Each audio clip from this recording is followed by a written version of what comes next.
Don't just live for tomorrow, or just live in yesterday. Just be glad for all you have that's in today. Hey everyone, Connie here, and welcome to my blind reaction to Dororo Episode 2. So yeah, we're back with Dororo. It's been a little bit since we did the first episode reaction. And I want to make something clear right off the bat. Um, just as a reminder for everyone, I'm not going to call out anyone. You don't need to comment about it or anything, but I do just want to make it clear. I will tell you if I drop a show. Even if I don't react to a show within like a week or two or whatever, that doesn't necessarily mean I dropped it. I will let you know. I will explicitly say when I have dropped a show. Plus, the channel banner will tell you what I am currently reacting to. I try to update that as quickly as I can, following every notable change. Like whenever I finish a series, I try to change it right away to show what's going to replace it, and so on and so forth. If I drop a show, I will replace it on the channel banner as quickly as possible. Usually, at the very longest, it takes me like a day. But yeah.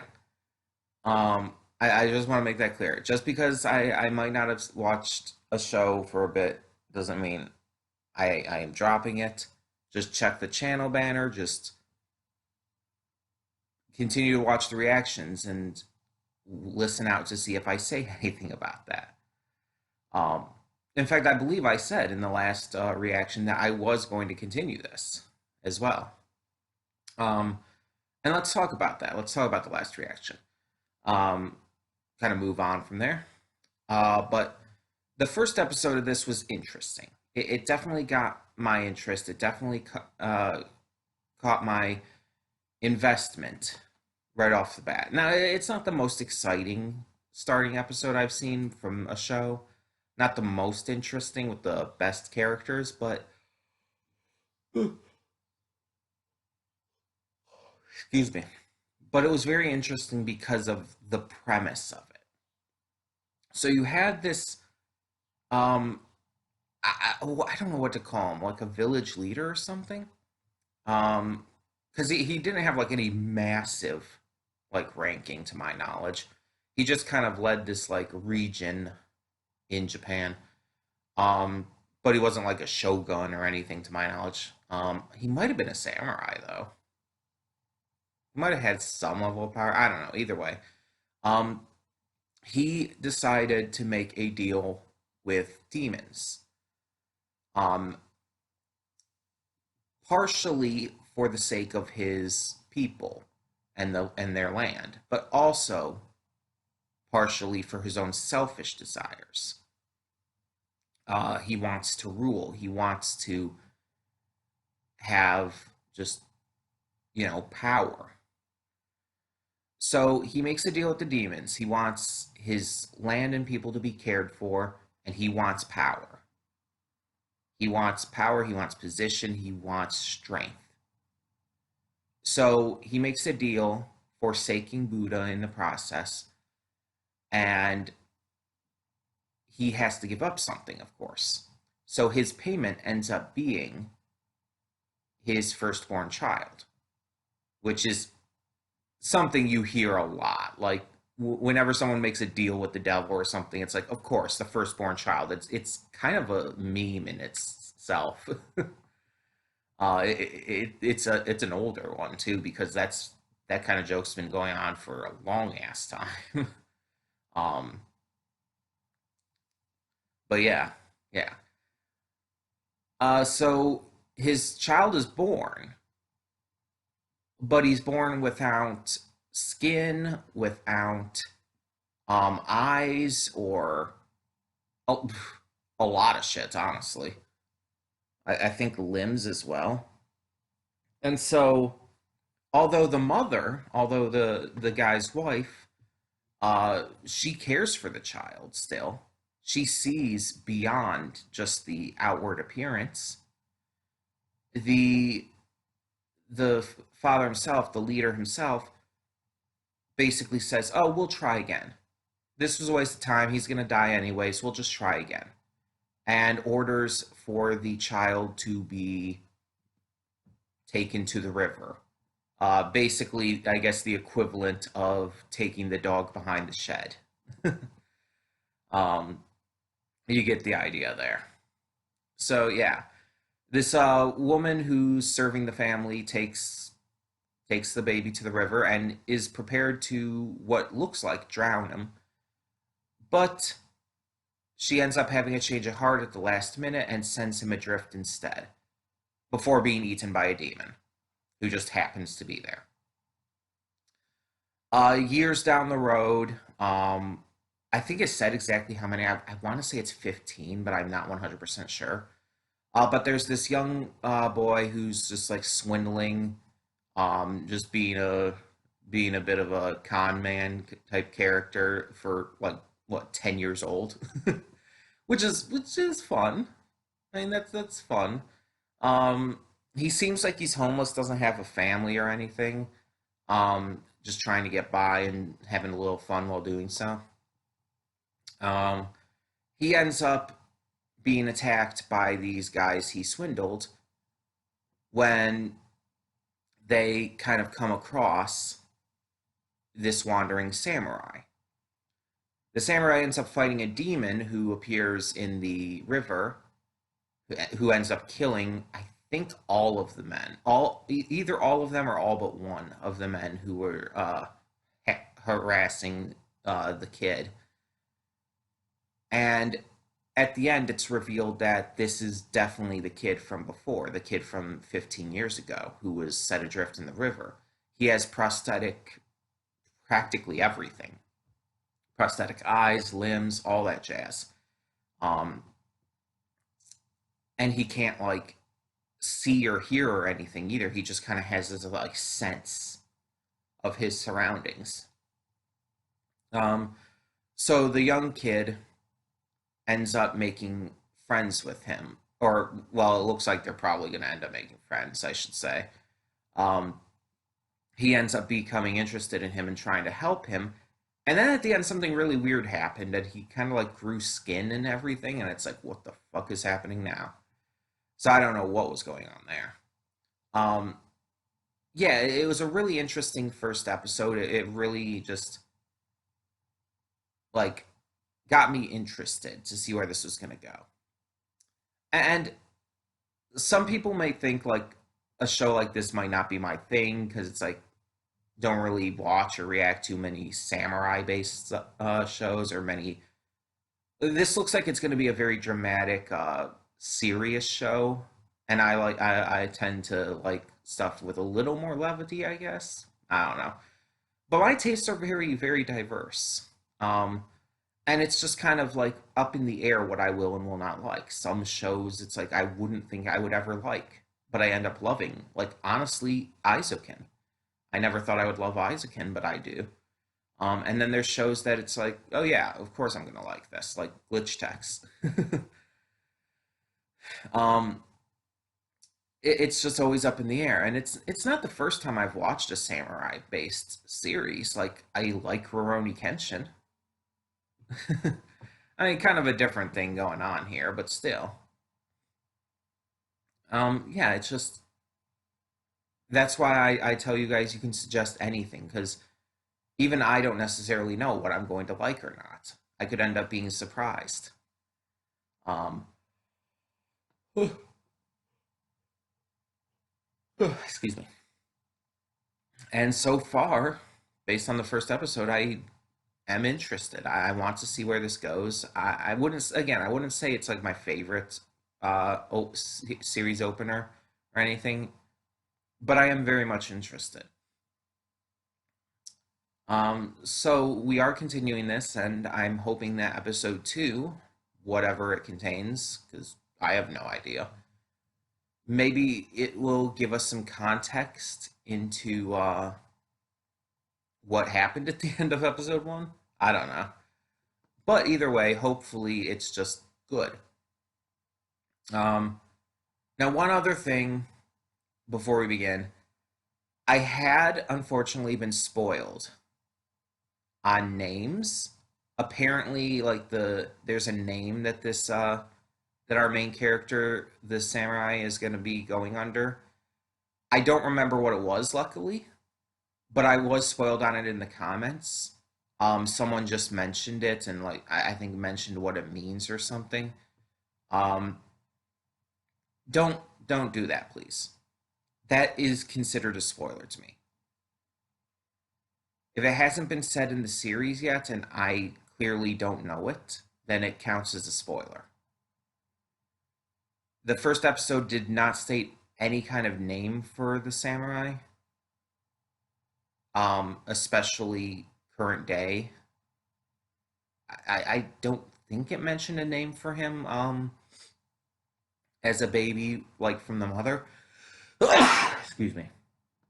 But it definitely didn't mention anyone like current day that he knew of. Um, so yeah, it's just like don't do that, please. Luckily, I have forgotten it, but it's like probably the instant I hear it, I'll like recognize it again. Um, but yeah, that is definitely a spoiler. So please, just don't, just for the future, don't do that. Again, not calling anyone out specifically. Uh, I'm not necessarily super angry at that compared to like how other spoilers might be, but I still don't want it done. Please. But yeah, I don't know where this is going to go, either the series or the episode. I never saw the original series from like what the 80s or whatever it came out, 80s or 90s. So we're going into this blind, and yeah, that's how I like it. So, um, let's just get into this. Why waste any more time? So when the screen fades to black, pause this redirect and go to the description below. Follow the link to the reaction, and after you watch it, come back here to the redirect and resume play. Because after it fades to black, then it fades back in, everything from that point forward will be my afterthoughts and will contain spoilers to the episode. So, with that being said, thank you so much for tuning in, and I will see you at the reaction. Okay, and we are back, and we'll begin with spoilers in 3, 2, 1, now. So yeah, that's got to be it. It's got to be like whenever he slays a demon or something, or maybe it's specific demons or something. Um, he gains a part of him back. But why would it only? The question is, I assume he's been slaying demons this entire time, or at least for a good amount of time now. So why would it only be starting to happen now? It's I don't know. I'm really interested to find out though. So yeah, this episode, Dororo starts traveling with Hyakkimaru, as we find out his name is, or at least that's what he goes by. Um, they start traveling together, and they happen upon this village that is apparently cursed with a demon. Um, they agree to take it on, but the demon they find at first, this bell ringer, isn't bad, it seems. Hyakkimaru can see the souls of people and can tell when someone is bad or good based on the color of their soul. It's the only thing he can see, being blind like he is, and just having no eyes, no real eyes. Although, are the eyes he has now, were those also replaced when he got his skin? I'm not 100%. I think they might have been. Either way, he still can't see. Um. So yeah, it's interesting to say the least. But yeah, the bell ringer seems to be fine. Like there's no real issue with him. It's a little weird, but he doesn't seem to be like a bad guy, which is interesting. But then Hyakumaru, when they meet with the leader, the chief of the village, Lady Bandai, he ends up trying to attack her. And it's at that moment we realize, we know as viewers, of course, she's evil. We don't know exactly how. We can assume she's the real demon that's infesting the village, but we don't know all the details. We just even kind of assume on that because technically, like, the blood red doesn't necessarily mean demon, right? It just means that they're the person who has that color of a soul is just evil. That's what I assume. Um, that even humans can have that color soul, but I don't know. Maybe I'm wrong. Uh, if that's a spoiler for anything coming in the future, by the way, don't tell me. Uh, excuse me. But yeah, so they end up meeting after being thrown into not really a prison, but a building that's sort of being treated like one. They end up meeting the old priest who we had seen in the first episode. Um, and we saw before earlier in this episode to that, because he had been visited by the bell ringer too. The priest ends up helping explain what's going on to Dororo, and it even explains the sight thing as they follow what appears to be a demon that attacked them right to Lady Bondi's house. And Lady Bondi is revealed to be a demon. They chase her out. Hyakkimaru slays her. And we also find out that the village, the interim chief, was basically just a coward who was avoiding the village's actual troubles by letting the demon stay there and feeding travelers who come along to her. So yeah. Um, but at the end, we see Hyakumaru gain. I think it's a nervous system. Like that's what it looks like, right? It looks like a nervous system came into being. So maybe he couldn't feel things before either.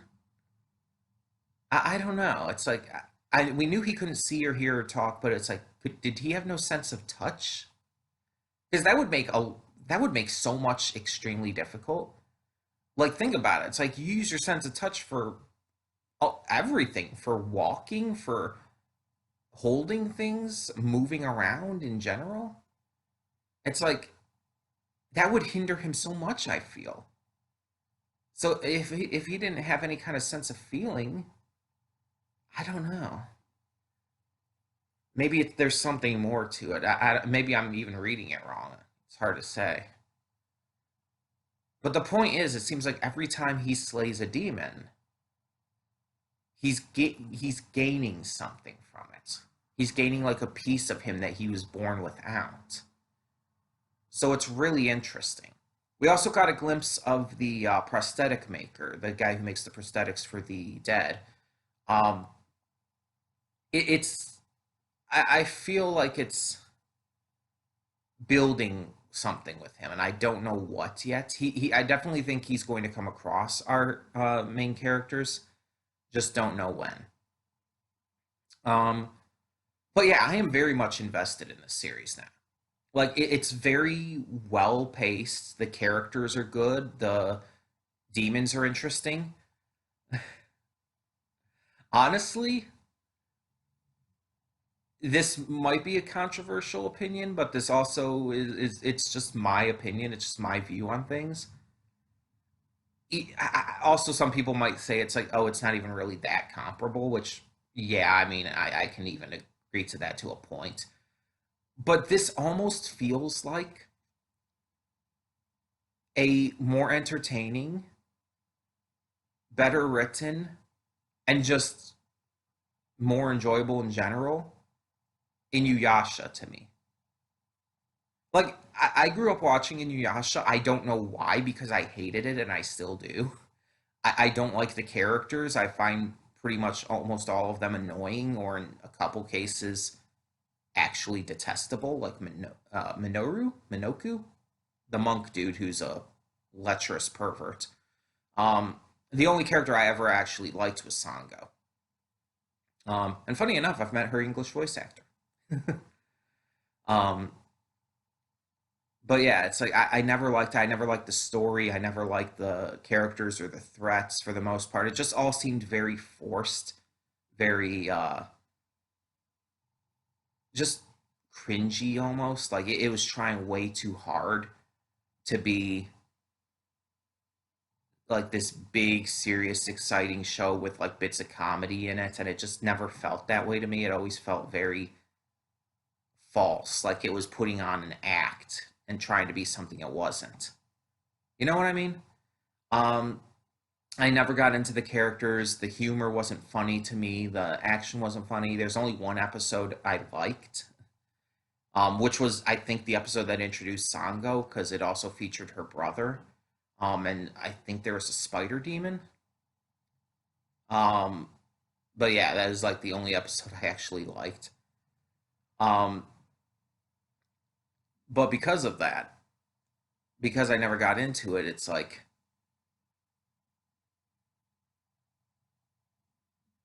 you would think that I would have not watched all of it, but I did. And I don't know why. I think it's maybe one of those things that I just watched because it was on, and it's just like, okay, yeah, whatever. Um, but anywho, yeah, I almost kind of see this like similar. There's some similarities, obviously, with like the demons and the main character being a sword master, but it's kind of almost superficial similarities. Like a lot of shows obviously could be considered like this, um, in this kind of style. Um, but I don't know. It just made me think of that for some reason. But either way, I'm definitely enjoying it. Obviously, much more than I did with Inuyasha. Um, yeah, I just really enjoy it so far. Also, Dororo is fucking adorable. Like he's just freaking adorable. He's a little cutie. Like I love his personality. He has a great design, like just a really likable design. And I know it's just kind of like a simple design, but like compared to all the other characters we see in the series, he's just his features are feel more rounded and more just gentle and everything, kind of going along with I guess the color of his soul. He just feels very just he has a very cute design. Okay? Um kids are adorable as it is, but it's like I love it when like shows make just put forth effort into making like really adorable kids. Um and just making them like just really just great designs that stand out to you because it because kid characters can very easily be made to be super generic and uninteresting. But when you put forth that kind of effort into the design, it makes them feel like more of, well, characters. And that's an issue in real life too. People see kids as kids, like they're not important, like they're not a big deal because they're children, because they may not know as much or have experienced as much. They almost look down on them. And I've always hated that. It's like kids deserve respect too. Kids deserve to be treated like people too and deserve all of that kind of stuff. I mean, sure, yeah. Like I said, in some cases they might not be as smart or as wise or as experienced or whatever. But kids can be very, very intelligent. You'd be surprised at how smart and noticeable kids can be. And on top of that, they're just fucking kids. Like, be nice to them. Like, treat them right. Treating kids like such with such disrespect and almost kind of like waving them off just because they're kids is so terrible.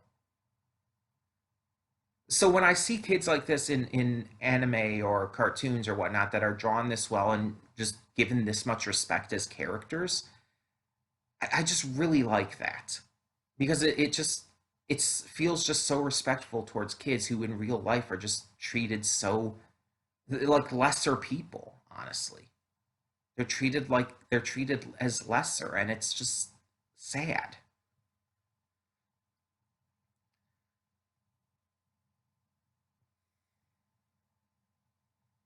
So yeah, it's just nice to see that because it makes it feel, and maybe it's the fact that I've like watched over kids in the past, as part of like different church groups and babysitting kind of things, and I really just I have a heart for taking care of and just like being there for children and everything. I want to help them. I want to help them like grow into awesome people and just really love who they are and everything. And so it's like I have this desire to just see that even in again animation and stuff to see kids treated as like characters rather than just basically plot devices or lesser, you know? So maybe it's because of that. But yeah, it's just I really like Dororo so far. He's adorable. He's an adorable little guy. He's hilarious. He has a great personality. He's curious. He's conniving. He's fun. He's very, very kind hearted as well, which I really like to see, especially in his position, because it's like you see characters in like his position being orphans and everything living on the streets who like kind of give into like aggression and stuff. So it's nice to see that he's very kind-hearted and he's not actually that aggressive towards anyone. He'll like snap at them maybe a little bit, but not in like a really aggressive way. And we're getting development with him as well, with finding out about like his connection to his mother, who he still clearly cares for and misses greatly. And Hyakkimaru doesn't seem to have too much yet, but he's more of the interesting character. It's like we just want to know more. And I'm wondering, is the priest gonna join them on their journey, or is he just gonna kind of appear every now and again? And again, do not tell me in the comments below. I do not want spoilers. I want to find this stuff out as I watch. I'm not when I'm asking this stuff in the reaction in the afterthoughts and all. I'm not actually asking for an answer. But yeah, yeah. I just think that this is really good so far, and I can't wait to see more. So tell me in the comments below what you thought of the second episode of Dororo, and thank you so much for tuning in. For now, I'm Connie, and I'm signing off. See y'all next time.